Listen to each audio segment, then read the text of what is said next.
Hi all, thank you for joining us. This is a special event. This is the first of its kind. My name is Omar Barzillai. I'm a broadcast sound mixer. I'm in charge of major TV productions in Israel. And I'm honored to have this webinar with my friend Josiah. Josiah Gluck is a three times Grammy Awards nominee, Emmy winner, as well as Emmy nominee, a live music mixer for SNL, Saturday Night Live for NBC, a post-production mixer for NBC, a great friend of mine. How are you doing, Josiah? I'm doing well, thank you. Hello from sunny but cold New York City today. Yeah, where you at? I'm in Manhattan, native of New York City. In fact, I live on the same block in the same side of the street where I spent the first 2 years of my life. Oh yeah, that's a long time. Just just worked out that way. Yeah. Yeah, that's great. So you're at your home right now? Yes. Great. Yes. As said in the introduction, you are the music mixer for SNL, which is one of my favorite shows. You know that we are texting a lot, we talk a lot. You know that I watch most of your shows, and I really love to hear about your career and where it all began. How did you become a mixer?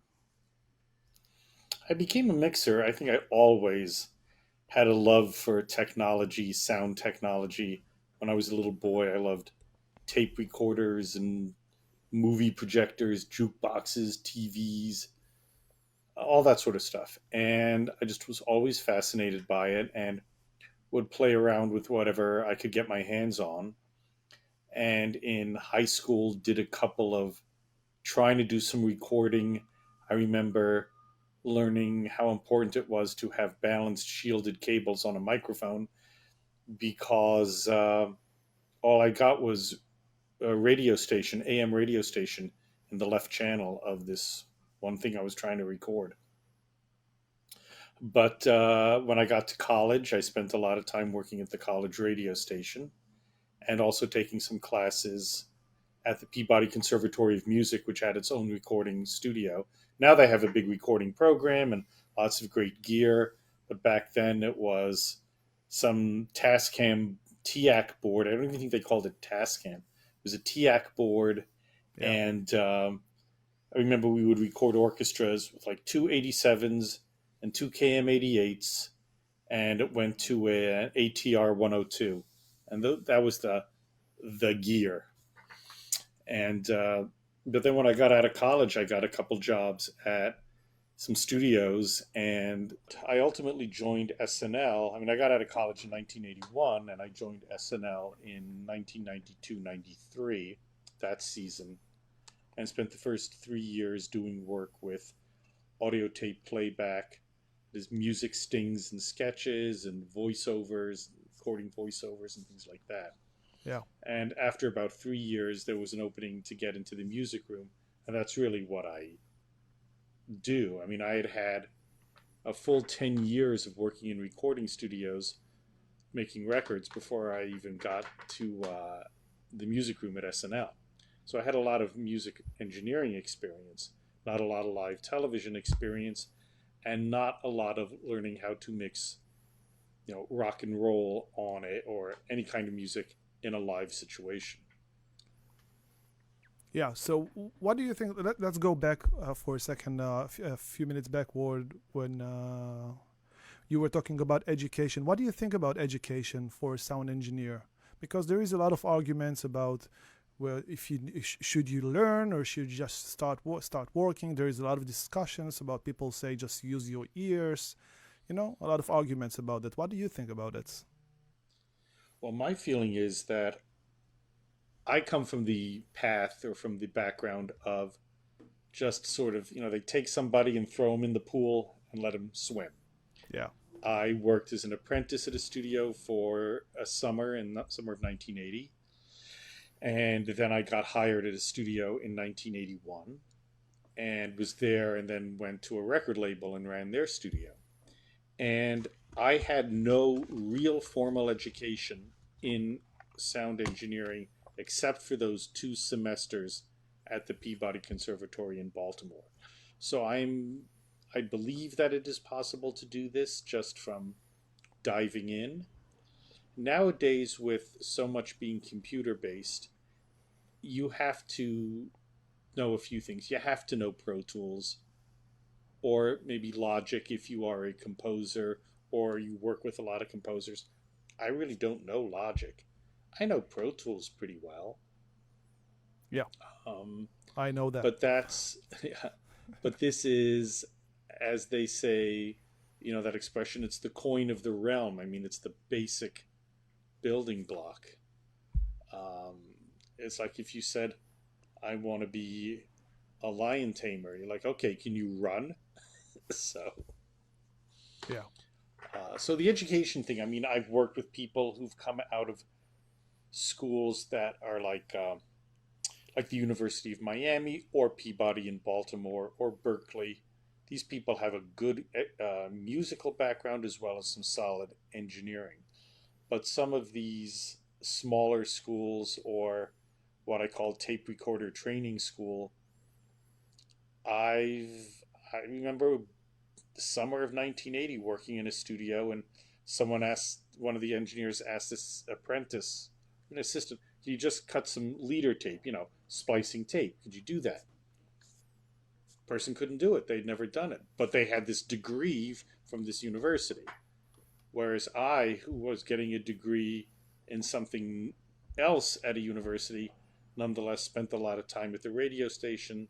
So Yeah. I was always practicing cutting tape and trying to cut things together with songs and then be like, oh, there was a key change there. No wonder that's not working, Yeah. So you just learn that way. Yeah, to be honest, I'm not sure what's my opinion about that, because I meet a lot of guys that never learned anything, and they are great sound engineers, very smart. And I meet a lot of guys that learned a lot and are great sound engineers, and you can meet both ways. You can meet an awful sound engineers as well. So I really didn't decide what I think about that. I think the thing to do is to always feel that it's a learning situation. Yeah. I work alongside a gentleman named Jay Vicari. He's the senior music mixer for Saturday Night Live.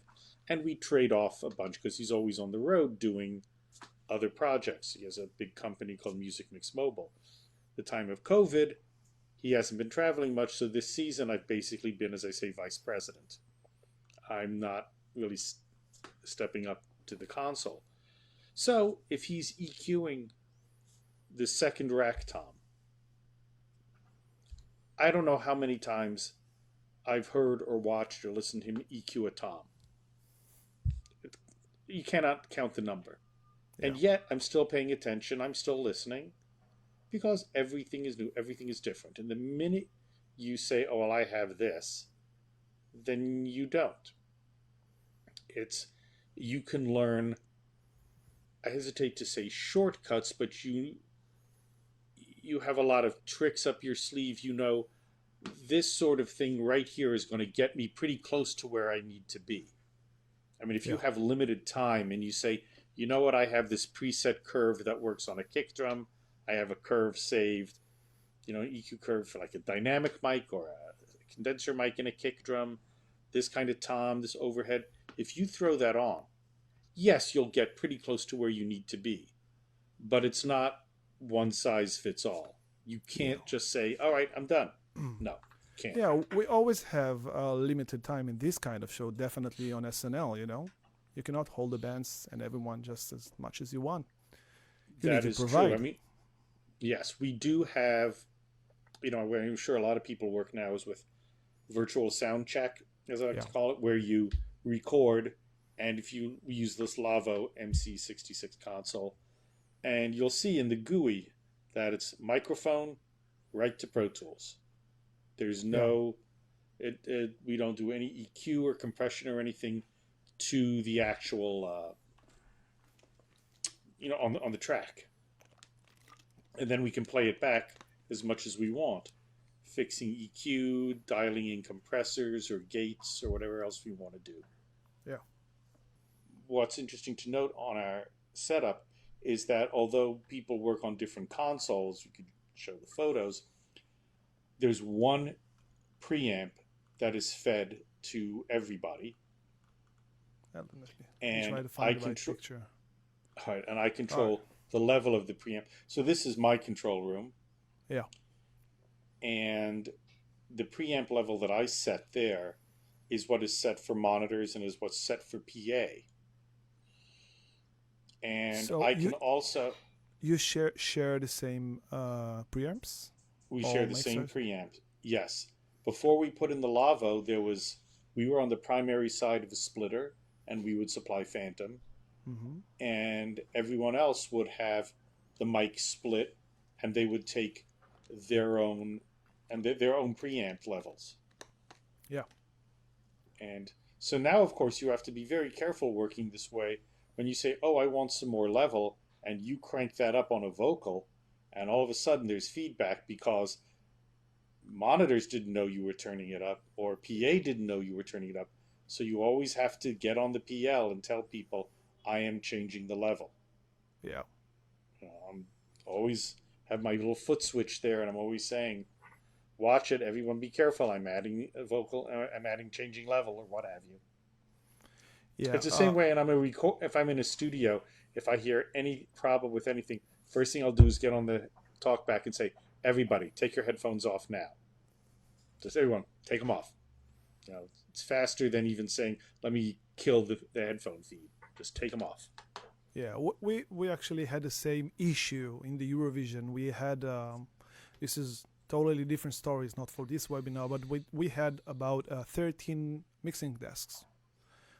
Again, different stories, but 12 of them, or maybe 11 of them were Digico SD consoles. So they all share the same preamps without any problem because they have, again, compensation between one to each others. So they have the... You turn up, he turns down. And there was some discussion that Lavo was working on trying to do something like that. And I imagine it would work if it were all Lavo consoles. Yeah. But we have... Yeah, we'll get to that. Yeah, I know what's going on the pictures later on, but yes, just want to finish my story. So we use the same MC Square 66, the one you are using over here. This beautiful desk that you know what I think about. I love Lavo desks, but I hate the old ones. This is a little bit old. So it was 10 years old, yeah. Yeah. So I was the only one using the Lavo. Me and the backup mixer was using the Lavo mixers. So whenever something was too hot, I had to talk to the PL. Just tell everybody, listen, guys, I need you to just lower 5 dBs. And, everyone had to adjust and just go to the backup mixers and just save new presets and, all the way. We tried not to, but this is what we did. So, yeah, go ahead. No, it's just that it's become a workflow where we all have to be very cooperative with each other about how we do that. How about this S3 you have on the desk? The S3 happens to be up there because after we do Saturday Night Live, we film on a Saturday night. It finishes up at 1 a.m. on Sunday morning. And by the middle of the day on Wednesday, the show has been slightly recut, things fixed up here and there, green screens recomposited, maybe adjust a few things here and there. And then all the audio is completely remixed. Everything is tracked to a big Pro Tools session. The audio is completely remixed. And when it is then printed out, we separate it into 4 5.1 stems: audience, music, dialogue, and then videotape and sound effects. And you take those 4 stems, you put them together, and you have a final composite show. So this picture here, I don't know how clear it is, but you can see everything that is tracked. There's up to 32 mics. 32 RF mics you can see there. Oh, then they're not all used at the same time. Definitely. I mean, and what you're looking at there is the block of information for dress rehearsal, which starts around 8 and then goes till 10 p.m. And this is now the cut up version that I do for the I'm given an EDL from our video editor, and another fellow who works with us who's far smarter than I am created this little Apple script that goes between an Excel spreadsheet and Pro Tools, and it cuts and pastes the EDL, and it prints out a conform on Pro Tools, so we can now do the post mixing on it. So it takes the sequence from the media composer, I guess, and it just recut everything on your session?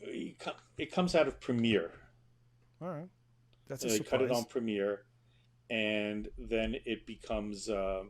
I just get the clean, as they call it, I guess. It doesn't have all the video edits. It only has audio edits in it. And what we also do, if you can go back to that slide that had the raw session, the one before this, I guess, or two before this. Hold on. I'm just hitting buttons. Something will happen. Here it is. And that, no, one more, no. This is it. That. Yeah. So what we do is, as you look at it there, we will take all of those tracks and I will group them. And then what happens is we duplicate all of that. So we have two things on top of each other. And so we have an identical thing on top. Yeah. All right? Then what we do is we remove from the topmost layer everything to the right in the air show. And what happens is the ADL goes between the original and the duplicate, and it goes back and forth, and it says, okay, I'm going to take from here and paste here and paste here. I'm going to go back into dress rehearsal if that's what they want and paste it here. And it does it over however many events are in the EDL, and we get an edited conformed show. So if you go ahead a couple of slides here, on the next one, you'll see right in there, you can see an edit across those tracks that are muted or inactive. There's some little edit that was right in there, maybe grabbing a word from dress rehearsal or something. Yeah. And what you see there is my just cutting up all the dialogue between the two booms. And the reason we do this is because we can. It sounds better. It is better.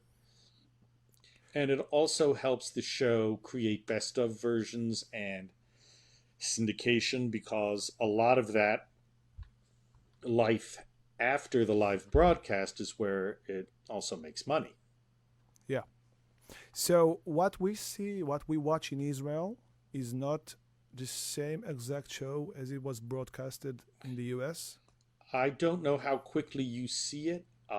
Chances are it is the same show. I mean,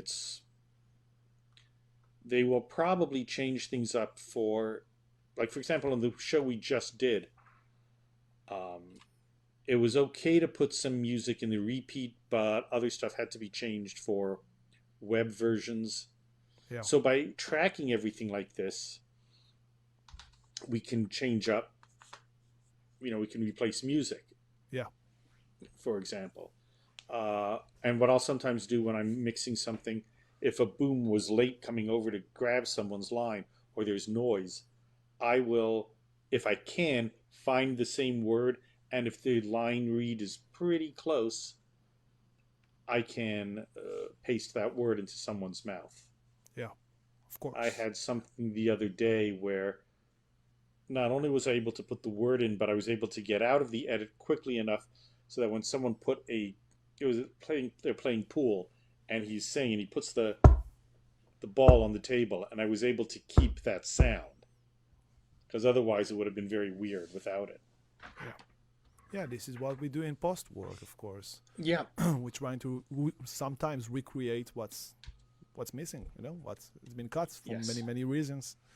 So, before our webinar, you sent me some pictures, and I came across a very strange one, and I'm going to show it to you. And you're going to explain to me what is that and why is it there. Oh, yeah, that's our coffee table. Yeah, definitely. A long time ago, the show used to record music on this 48 track. And in fact, when I started working in the music room, in addition to being the music assistant, I also had to take care of these machines. We had two 24-track Sonys, and we would overlap them for recording all of the dialogue and other things. And then this machine would roll only when music was playing, when live music was playing, guest band or house band. Yeah. And so we would go through basically, I think, 7 reels of tape like this. One of these for dress, one for air, and then anywhere from 4 to 5 for the other stuff. It was crazy. How many inputs you share in the entire place, in the entire facilities?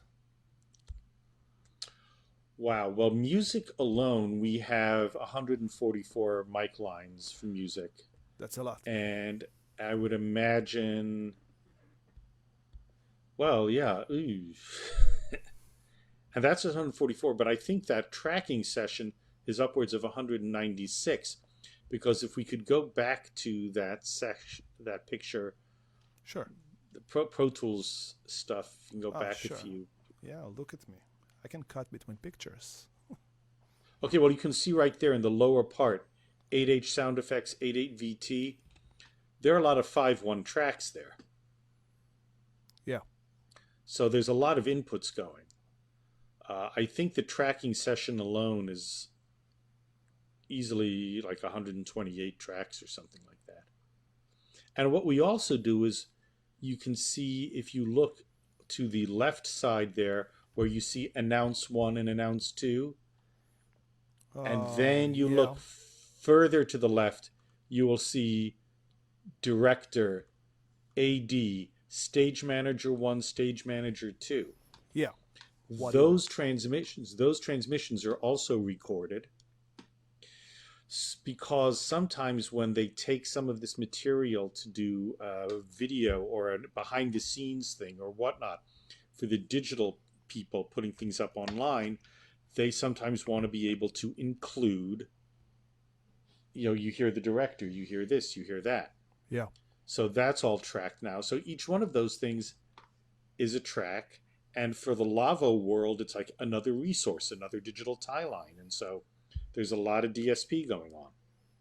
So let's go back to the pictures, to a very similar picture. This one. What is this? That's an old C-type 1-inch videotape machine for occasionally when they need to dub some older stuff. All of those Mac, what are those, G5s or whatever those are sitting there, that was part of the original tapeless ingest system. That is, I don't believe, used anymore. And you can see all of the rat's nests of cables there. The thing to realize is that NBC is part of the old RCA Radio Corporation of America. This is in an Art Deco skyscraper in Midtown Manhattan. So it's like every inch of the place is used. Yeah, very expensive place. Like that door that you're looking at, that's an old announce booth. But I sometimes do vocals in there, or I have to record various things in there. And on the left side there is that booth looking to the left. If you go through the door and look to the window on your left, you then look into the control room that I showed you earlier. Yeah. And during the show, there's a person in there running a Pro Tools system which records that huge session of all of our sources. And that's the tracking room, because there's no other place for that person to sit. There's always discussion of them getting rid of a lot of stuff and then opening that up and creating a little tracking thing and a music production thing. And I would like to keep that announce booth and take out a couple of things so that I can actually set up drums in there and record if I had to, or put a few other people in there. All right, so the next thing I want to talk about is a picture that I have. I see it right now. It's about the Waves servers. And I'm still not showing the pictures because I want to ask you a question before that will guide us to talk about plugins. what is your approach when you start a new mix? Let's say, for example, the Tame Impala band. Mm-hmm. When you first hear that they're gonna come, are you gonna listen to the song, and like what is the workflow for you? Well, the workflow usually is our monitor engineer is dealing with all the advance because he needs to know how many wedges people need or how many in-ear mixes and how many, or there's wireless guitar. Is the wireless in-ear? I mean, there's all sorts of stuff. So he's typically the guy out in front of that. His name is Chris Costello, or Kaz as we call him. And then he will send me a preliminary input list and say, this is how they have it laid out. Do you want to make any changes? And I'll say, no, I think this works for Jay and myself. And then we'll also find out if they're bringing their own microphones or not. So sometimes we'll say, yes, they can use that mic, or other times we'll say no, simply because we have to play nice with PA and with monitors. And if it's a band that's doing big arenas, that's one thing. But we're a small setup, and it's a small stage, and it's a loud room sometimes. And so we've just developed a lot of, we just know what we're doing in that room. And it's not like, oh, you guys are idiots. No, you just have to trust us that we do this week in and week out, and we know what we're doing. Yeah. So I will listen to things. Sometimes the music department or talent department will give us a recording and say, this is what they're doing. And sometimes it'll be some sort of really indie grunge band. And it'll be like, okay, well, the first thing I'll do is I'll turn off all my reverb returns because everything here is really dry. Sometimes we don't hear things because this song is going to be performed for the first time on the show, and they're very hyper about wanting anything out there. They don't want to give any recordings out.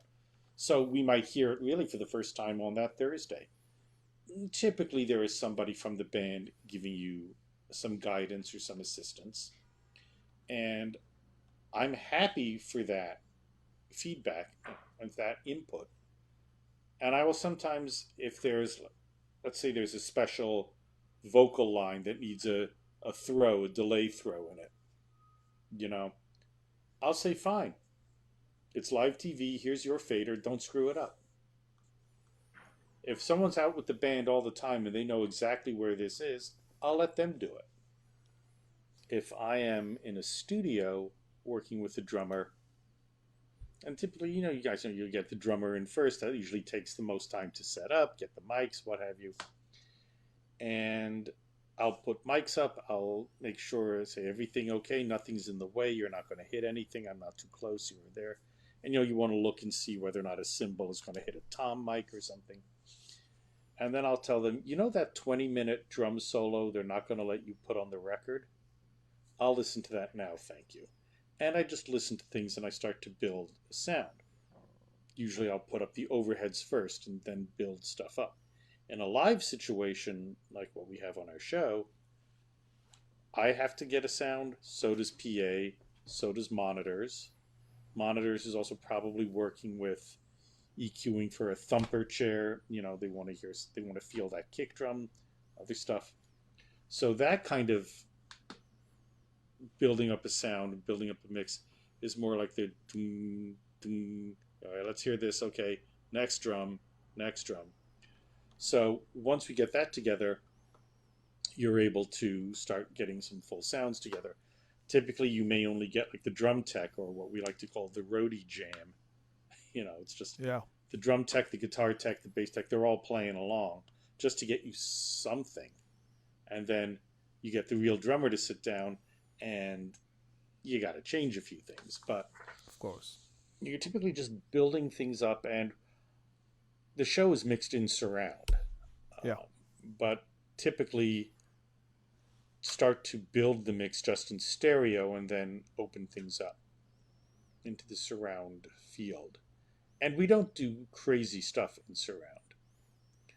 Tell me about it. Yeah, you know that I was very curious about that, you know, because mixing music in surround can be challenging. It is challenging. I mean, but the one thing is, most of the stuff that I am doing with SNL and what you are doing on your shows is you're sort of creating a situation where you are the viewer in the audience, and Yeah. so everything is happening in front of you. I don't put too much in the back. You don't want to make a mix that has people go, "Oh, what was that?" Yeah, definitely. Because if there's something that you say, "Oh, it's very important that they hear this from there," but they don't have it set up right at home, or they're just listening in stereo, that effect is going to be lost. Typically, little bit, I have reverbs, and I'll pull them out a little bit. We don't do too much with, dedicated 5-1 reverbs. I don't have a 5-1 reverb send that's panning to a 5-1 reverb. It's usually a mono send into a stereo reverb that'll pull out to the sides a little bit. Yeah. Certain keyboards will fold out a little bit. I know some people who don't say never put cymbals back because you'll get some sort of phasing issue when it collapses. But you just do a little tasteful amount, a little bit in the subwoofer too. It's all a matter of taste. But here is the issue from my point of view. 90% of the viewers at home will have a stereo speakers, won't have a surround. I understand why a show this size had to supply a surround mix, but do you have like is there a certain mix that is more important than the other one? Like, what do you hear in your room when you are editing, when you are mixing? I'm sorry. Well, I'm listening to either my console output or the A1 mixer's output. I don't listen through the whole broadcast chain because there's too much of a delay. Yeah. But do you check the stereo signal as well? Yes. I mean, usually I begin in stereo, start mixing in stereo, and then I don't go back all that much. Here's where it gets real interesting. Like the past 2 seasons, we have stopped. You must stop hitting your table because it's gonna blow our viewers' ears. Yeah, don't do it. Go ahead. Sorry. We've stopped using center channel vocal for the past 2 seasons or so. It's become very problematic when you have a singer like Adele or Lady Gaga or Sting or Miley Cyrus, people will take that vocal off their 5.1 DVR or TiVo, whatever they have, marry it to a video, put it up on YouTube, and say, "Oh, it's just the vocal by itself." Yeah. Listen to how good or bad they are. A lot of artists don't like the center channel vocal anymore because they know that they can be exposed that way. If you don't have center channel vocal, you can get a better fold down, or you have less worries about, I think, where the vocal is going to sit in stereo. So effectively what we're doing now is like a 4.1 mix where I'm doing, for music, it's left, right, surround, and sub. There's no center. Sometimes we'll put bass in the center channel. Sometimes Jay likes to put a little hi-hat, feeling that helps with the fold down. I've just been mixing in straight stereo. I like having there's a fly in this apartment, if you believe it. I like mixing in 5.1. I like the center channel vocal because it helps localize stuff. And one of the concepts that we talked about for a long time with Surround with my late boss was that if you're sitting at home watching something in stereo and you're kind of over to the side, I'm sitting here, I'm going to hear it out of that speaker. The camera's backwards here, it's crazy. But I'll hear it out of that speaker. But if I'm listening in surround, even if I'm off to the left or the right, I'll still localize it in the center because there's some information there. rather than it just all seems to be coming out of the left or the right, depending on which one I'm sitting next to. Yeah. The dialogue on the show is mixed out the center. Of course. But I don't have any stats for how many people listen truly in surround. But you and I both know that even if you're listening in stereo, there's so many people who don't have things set up right at home. Of course. And then how many people watch our show like this on the subway, you know? 2 mornings later. We still don't have subways in Israel, but we're working on it. Don't worry. I know. Yeah. It's the sand, I know. Yeah, not a lot of people know that you speak more Yiddish than every Israeli, but it's okay. Yeah, you need to visit Israel. Yes. So, one of these years. Who's doing the down mixing? Who's the one that fold everything's down back to stereo? Are you doing this? No, I mean, we have a button that has it's the ITU fold down that we use. So it's a -3 down it's mathematics. It's what it does. It's the ITU fold down. So we are at the mercy, if you will, of how well someone's little chip in their, DVR or cable box or TV does the fold down. And there was a point in time when we first started doing high def and surround at NBC. There were basically 2 pipelines out of the building. There was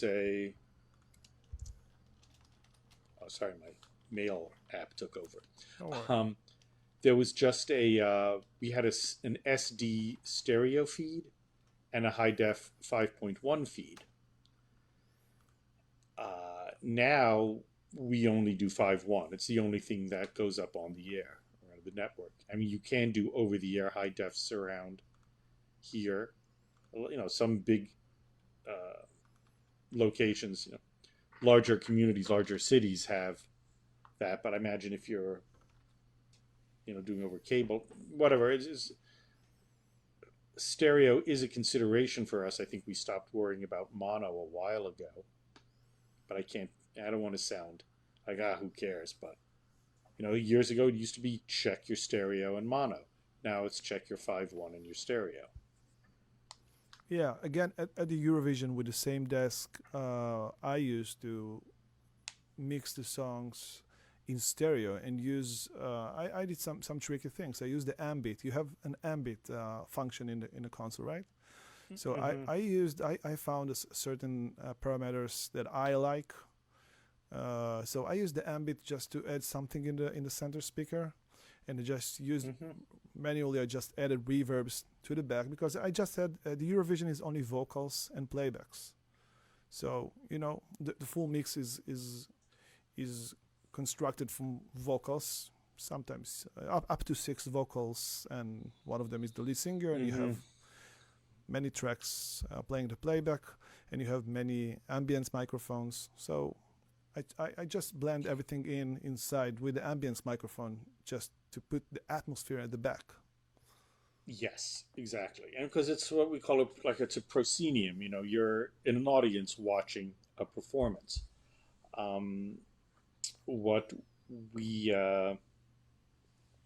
was just talking with this fantastic mixer, a guy named Sean Murphy, who's one of the premier film score mixers, and we were talking about some center channel issues and vocal levels, and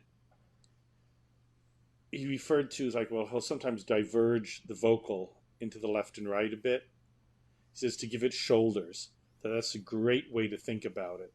That you have your vocal here, but you're giving it some shoulders for it to sit on. Yeah.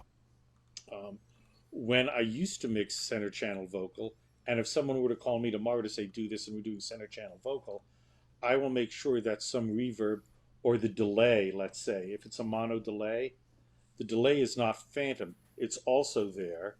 Yeah. So that if somebody lifts it, you hear there's delay, you might hear other stuff. It's so obvious that this came from the center channel of something and not someone saying, somebody from the sound department leaked this vocal. Because that's another thing that's happened, where someone gave a shitty performance and they took it like that, and they said, "Oh well, the sound department was unhappy with this singer, so they leaked the vocal." Yeah. It's like, no, that's just how they sound.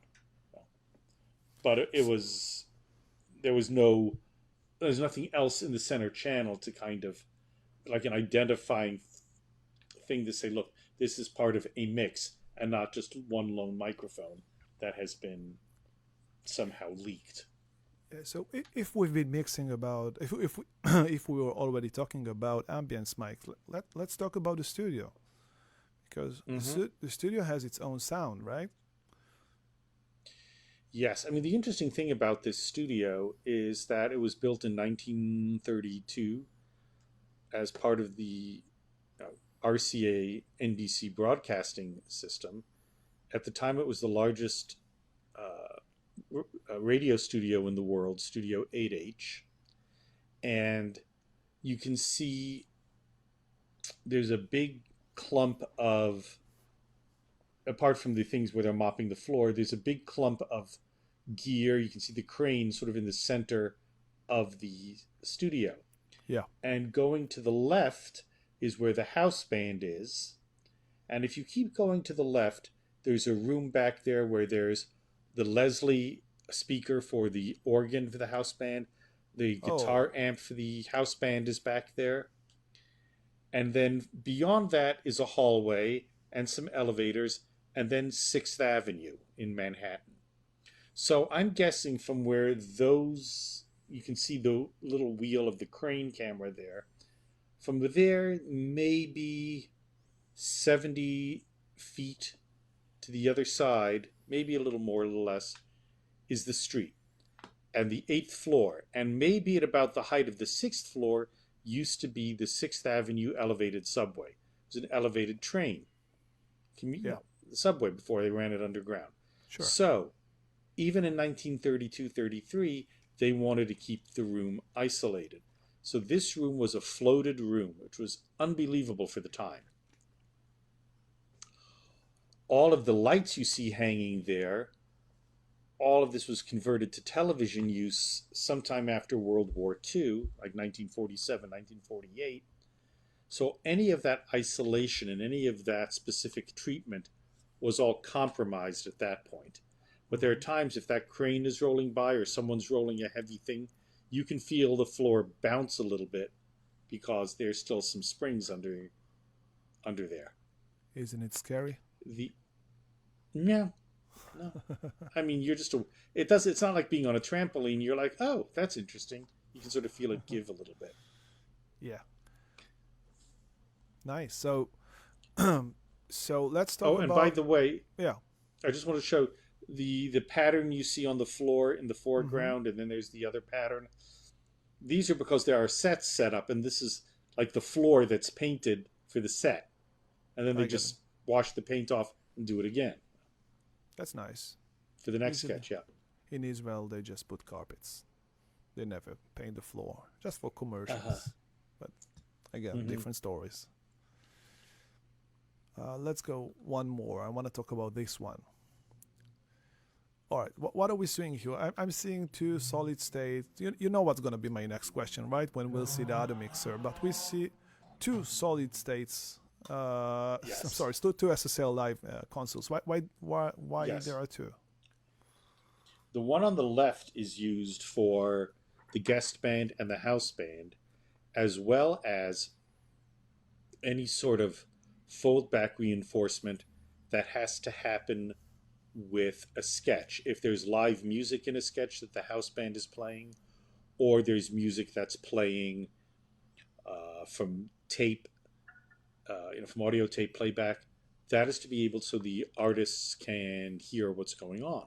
The cast members can hear, and this is for just all of the foldback needs. The right-hand console gets submixes from PA so that they can customize the mix for the 8th floor to help, because there's some audience that sits on the 8th floor. The chairs aren't set up, so you can't really see. But there's some audience on the 8th floor, and this is to help them out and to also help out some of the cast. So it's like a special PA submix position. Mm-hmm. It helps, but it adds a big layer of complexity to the show. Yeah. All right, let's go to the next picture. You know which one I'm looking for. Not this one. Hold on, we'll get back to those. This is the picture I want to talk about. You would expect... hold on. So this is the PA, right? This is PA. This is where music PA and comedy PA is mixed. The comedy PA, and you see now that thing with the red and white, that's to keep the two operators separated because of COVID. Of course. So the music mixer is closest to us, and then the comedy guy is on the other end. I get it, but how come in a show like SNL you have so many brands? Because I would expect for you to have, let's say, 4 Lavo consoles, connected over fibers. And here I see the Studer. This is the 8, I think, right? Studer, Vista 8? It's a Vista 8. It's a Vista. I don't know if it's Vista 7 or Vista 8. Yeah, it's a great mixer when it's working. Sometimes it's not. Yeah. Great mixer. I did many shows on a Vista, but it's not my cup of tea. So how come? Because everything from money to politics to what have you is just that these were going to be, some of them are the best consoles for the job. My late boss was very eager to try out the SSLs. This Vista was something that NBC had, and they just put it up there because, well, they had it. The Lavo replaced a succession of 3 different SSL boards. We had a 4000G, then we had a 9000J series, and then we had an MT Plus. So this Lavo is now the 4th console I've worked on in that room in 25 years. Yeah. And I was hoping for this coming summer, but I don't know. It might be yet another year before a 56 goes into that room. Mm-hmm. Great mixer, the 56. Yes, yes. All right, and I'm gonna go to another picture. This is the one that just completes my question. Here I see the car wreck Artemis, right? Yes. So you have and four, that's the A1 position. Yeah. Go ahead. Oh, you know what I didn't take a picture of is the sound effects room. Ask me what kind of console they're on. What kind of console? Euphonics System 5. So there's a number of consoles. So basically SNL is like a music shop, right? Yeah, it is. It's like a showroom. Yes. Yes. But here's the thing. This CalRec console is got all the functionality and the design for doing the live show. And there are other shows in the building that come through here. Some sports control, MSNBC, which is a cable channel, is up there. Sometimes, I don't think anyone really works in the music room because it's just the SNL music room. Mm-hmm. And even if someone were to say, well, it's not just the SNL music room. It's like, okay, what other shows come in here? Yeah, I thought so. I go in there and I do the Christmas tree show when they light up this big tree at Rockefeller Center. And, this nice Jewish boy from New York takes care of the Christmas tree show music. And it's just insane every year.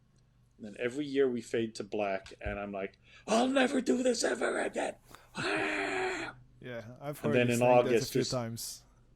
And then in September, it's like, so Josiah, are you available to do the Christmas show? Yeah, I'll do it. I'll do it. Why not? Just nuts.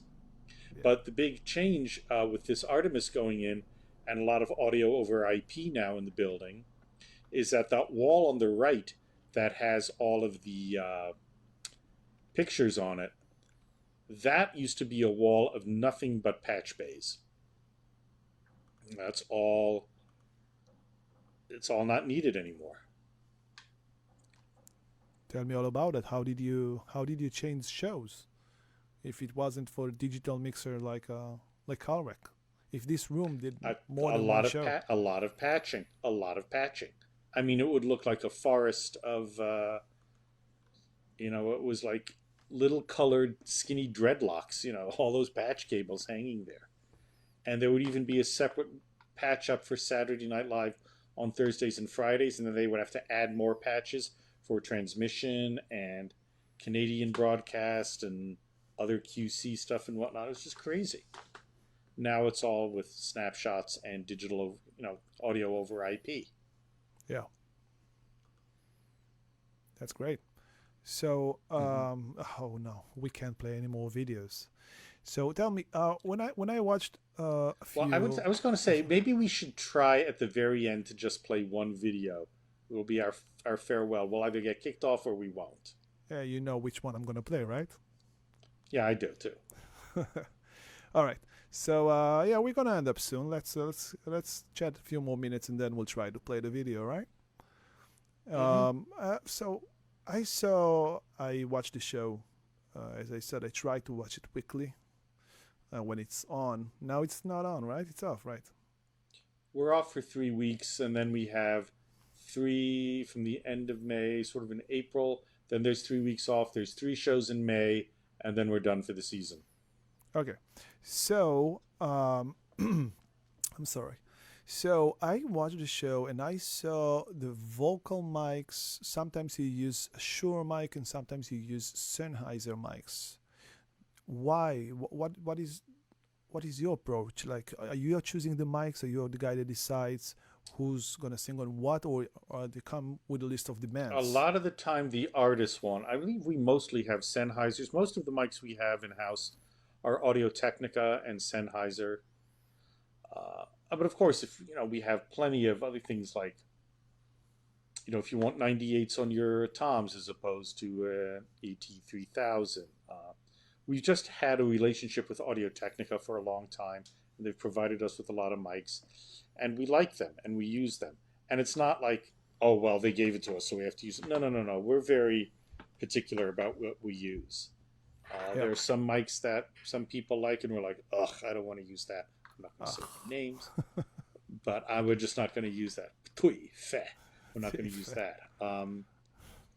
So there are all sorts of different things. I wish I'd given you the Bon Iver one, man, because they brought in some drum mics, and I was like, oh, okay. And they just sounded incredible. Oh, yeah? On the toms and whatnot. It was fantastic. All right, let's talk about this. Oh, okay. Those are our new Wave servers.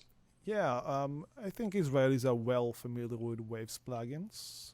We use them a lot. It's an Israeli company, as you probably know. I know.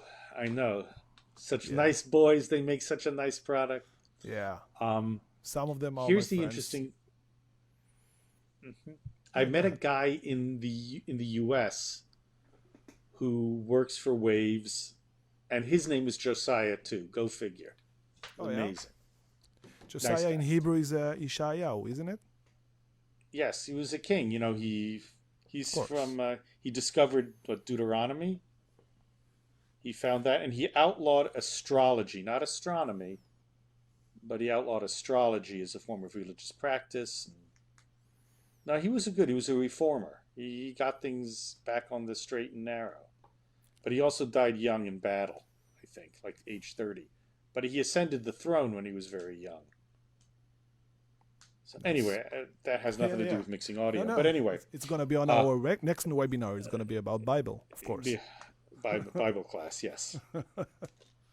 Yeah, go ahead. So anyhow, the interesting thing is that the Lavo console had a VST plugin server.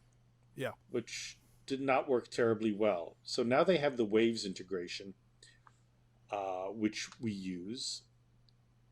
Hello. That monitor all the way on the right is our Waves monitor. Yeah. I can see it. So, and the other thing that says Fairlight, by the way, That is Fairlight with what they call the Pixis, which is the video recorder. And that rolls as a backup multi-track for Pro Tools, Music Pro Tools. And it's also so I can just plug in video playback quickly if needed. This little device here is the backup for the tracking system for Pro Tools. The interesting thing about this doesn't take, like, for example, a lot of things in here, it's all of the dialogue mics, and I think there's 5.1 audience, but things like music and so forth are not 5.1 in here just because there's only so many tracks we can get out of it. And if, God forbid, the main thing went down, I could remix something from tracking if it needed to be. There are other places where music is being recorded in 5.1. Mm-hmm. The A1 is also recording an audience, music, dialogue, and VTFX stem. It is all post-fader, but they're also recording it. Everything we do here is all pre-fader, pre-EQ, pre-everything. So does the A1 has any process on top of your mix? Hopefully no. Usually no. They may come back a little bit with our level if it's too hot, but they'll typically let us know well in advance. It's like, guys, you got to watch your output to me. You're killing me. So we'll adjust that. Because there are times when you're mixing and it's just things just have a tendency to creep up, to creep louder. So that'll come back a bit. Will they blend the ambience mics into your mix?